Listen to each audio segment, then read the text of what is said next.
Well, Vox.com went and asked a bunch of Santas what life is like, and the results are actually quite fascinating. They have an internet forum. They have many. One of them is called Clausnet, where they ask each other questions and topics like why does Santa have to be obese, or how to build a birchwood sleigh that can support 250 pounds. What do they make? A lot of people say that mall gigs are the big money makers, which tend to pay between $6,000 and $15,000 for 40 consecutive days of 6-hour shifts. There are approximately 1,200 professional Santas in operation. And they talk about what their downtime's like and how they have to kind of steal away to eat a burger so that the children don't see them like shoving a Big Mac in their face with their coat off.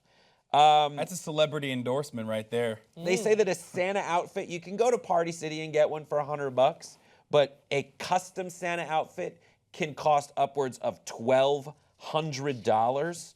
To get your beard the white it needs to be is a multi-day bleaching process.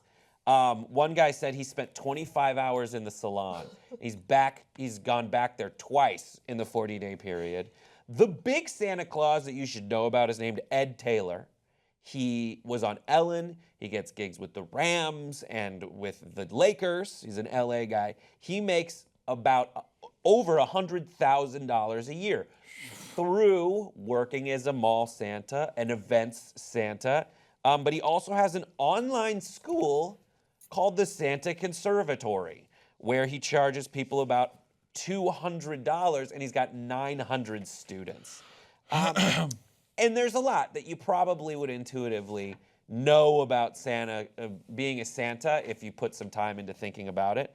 Some of them, it really carries over into their daily life. One guy said, I try to be Santa every day. If traffic's backed up in LA with horns honking and people screaming, I think, how would Santa handle this? It was a huge evolution in mental attitude. But my favorite of all the anecdotes is one where the guy said, listen, I was hanging out, being a mall Santa, and a kid was talking to me about how he wanted a scooter, and then he looked up at me in fear, and then I felt the warm rush of pee down my leg. Thoughts, 5 words or less. You guys all read this. Slay, Santa. Slay. That's good, 2 points. Quit your day job now. Santa makes a lot of gelt. You know what I mean? Which is a Jewish reference. I liked that, combining different sort of holidays into one. Yeah, you were right. was It wasn't as good as Slay Santa It wasn't Slay. as good as Slay Santa Slay. So I really loved this article. I think that we're each going to have sort of a favorite part of it. I think the money is very interesting because if you are a successful Santa, you can kind of go on holiday for a long time as long as you maintain your Claus physique, and then you can just sort of get back into the swing of things around, fall and winter, and that's it. They make a lot of money, but what I really thought was interesting is the lengths they have to go to avoid seeing children at a mall when they are working or before or after. I'd never thought of that before, but the story of the guy parking in like a corner of the lot. Like he has to make sure that no one's in sight. You kind of have to be a spy before you get into your transformation. Yeah. There's a lot of effort. I don't know why it never really occurred to me before, the amount of time and effort that would go into being a very good and credible Santa. Yeah. What do you think, Hasan? My favorite Santa is Yorkdale Mall's Fashion Santa. Now, this was a big story last year. I think they're probably recycling that story again this year as well. It's the big burly man with a sexy hipster beard, and he has a photo. We'll put it on in post. He has a photo of him like really pulling like a massive Christmas tree. I just want to show it to you guys. It's just random, but that's my favorite. You know why? Why, Haas? Because Yeah. First of all, He looks terrifying. these holidays should be celebrated by all and not just children. Let's not be freaking ageist. And I think that Sexy Santa is a good way to do that because maybe some women. You would think that. I just think it's inappropriate to do to children. No. Of course. Sexy Santa should not be around children. Like you're taking it away from kids and giving it to adults. Yeah, for sure. Adults don't get enough freedoms on this planet, so we should take. I just think if they were more included in the Christmas spirit in this way, they would be more inclined to get better gifts and all that stuff. And so what I was trying to say originally is that I like different versions of Santa Claus, maybe because I'm a godless Muslim who didn't grow up in this country and never celebrated Christmas and still doesn't to this day, but I like the evolution of Santa Claus from that like jolly fat man who allows 700 children to sit on his lap all day, because I think that concept is really freaking weird to me. Yeah, well, the Santa we know now is an evolution. The Santa, St. Nicholas, by the way, Turkish. For those of you who didn't know. I was just going to say, talk to us more about that, Brett. What's it? Myra? What is that? It's where he's from. Myra. It's like, what is it, like around Ephesus or something? I don't know, but there's a lot of Christian stuff that happened in Turkey. Like Mary retired to Ephesus. Yeah. Which is like, you've probably seen that. Anyway, it has evolved to that. It has gotten to the place, like it was back in the story of Santa Claus is that he was this rich guy's son who inherited a lot of money, tried to give the money away, but people wouldn't accept it. So he's like, all right, here's what I'm going to do. Climb up on the roof and drop gold down chimneys so like it's going to be in their fireplace and they can't like refuse me then.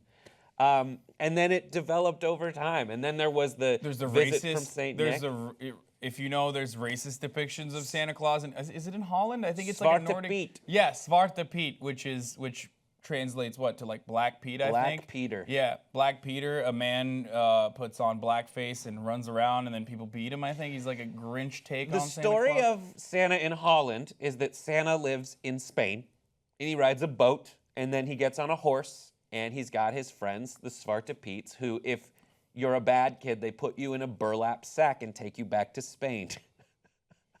I'm surprised I love that didn't Holland's take off in the terrifying US. places They look like Spain. clowns. Oh no, they're look like racist clowns. Yeah, they're in racist clowns that blackface. run around in blackface and put children in. It's all sorts of fucked up. But what's really funny about it is that they view Spain to be like the ultimate terrifying destination. So weird. Now I feel like if I lived in Holland, I'd be like, Spain. Some of you were like, let's go to Spain. Yeah. So weird. Like you could go. Like when they came up with that, Spain was so far away. Yeah. You could just go to Spain. You can get a Ryanair flight to Spain. Yeah, exactly, for $11. But yeah, so that's a really fun one. In Austria and the Czech Republic, they have Krampus, who's like a devil that watch those videos online. Oh yeah. Krampus terrifies child. Santa comes in, St. Nick comes in dressed like a priest, and then there's these devils with bells on their back and baskets who you have to sing songs to, but they look absolutely terrifying like devils. They do look like devils. They look a little bit like, from Insidious. Yeah. Yes. Yeah, they look a little bit like that. But I think in the U.S., despite all the traditions we're talking about, I think the U.S. is really the main country the best. I think they did Santa right, bro. as far as I understand, from what I know, it seems like, and I remember that when I came here, that the U.S. really takes Santa to a new level. Like they take the whole tradition of Santa and sitting on his lap, and the whole Santa industry that Brett, you were telling us about, is really quite unique to the U.S. It does exist in other countries. There are other traditions. You still have the whole visiting, Santa Claus or St. Nicholas, but not into the extent where I think you have these forums and you have just this whole Santa Claus mentality. Like the guy sitting in traffic, like what would Santa do? Is really, it seems to me, quite American. It's a mix between, it started, what we know now of Santa started with like a visit from St. Nicholas, which is 'Twas the Night Before Christmas, where he's referred to as an elf. And then Coca-Cola's Santa Claus is what we know now, from 1930. And that's a really good point, because America has just kind of taken this like weird paganistic rituals and then adopted it into their own culture and just really exacerbated it, just infused capitalism into it so hard that like people are fighting over one another to buy each other gifts, and it just perpetuates this consumerist mentality.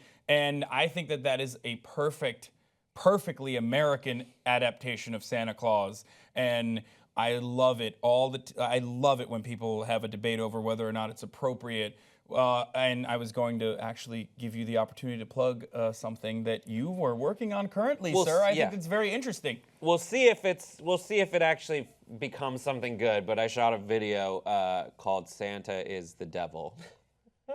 Think about Brett it. is a Jew, so that's where I'm a Jew, but we celebrated Christmas, and Griffin knows we went to the same Catholic high school. So, but yeah, it's Santa, not just the word. The letters are all the same. But he's this big red guy who manifests himself from your fireplace, hell. And you, instead of doing like the Mass Eucharist, you kind of put this like weird Satanized version of like the blood of Christ and the body of Christ, which is like pleasure biscuits and like the juice of the beast. Yeah, the milk and of the cookies. body. Yeah. Milk from a jailed beast. Yeah. We squeezed its teeth. Drink it, Santa. I believe in you. Give me power. Give me gifts. And then he does punish you too. He has the capacity to punish coal. children, which is really weird. He doesn't live in hell. He lives in its polar opposite, which is the North Pole. Ooh, you're where he onto thrives something. and lives with pointy-eared demon men Yeah. who do his bidding. Yeah. I'm just saying, Grace. You'll see the video. And he's liking it. definitely, he probably is a pedophile, which... Well, there was a great part. That's my favorite part about this article, to bring it all back, is like in the classes that you could sign up on how to be a Santa Claus, they teach you like the right way to interact with children. Because the worst thing is if someone says, Santa touched me weird. They're like, when you show up, flail your hands, be like, oh, and like the right laugh. But when you have kids, just be very conscientious of like, what do you want? Brett knows this not because he read the article, but he immediately signed up for the Santa Claus training. Yep. What do you guys think? Tell us in the comments and we'll see you next time.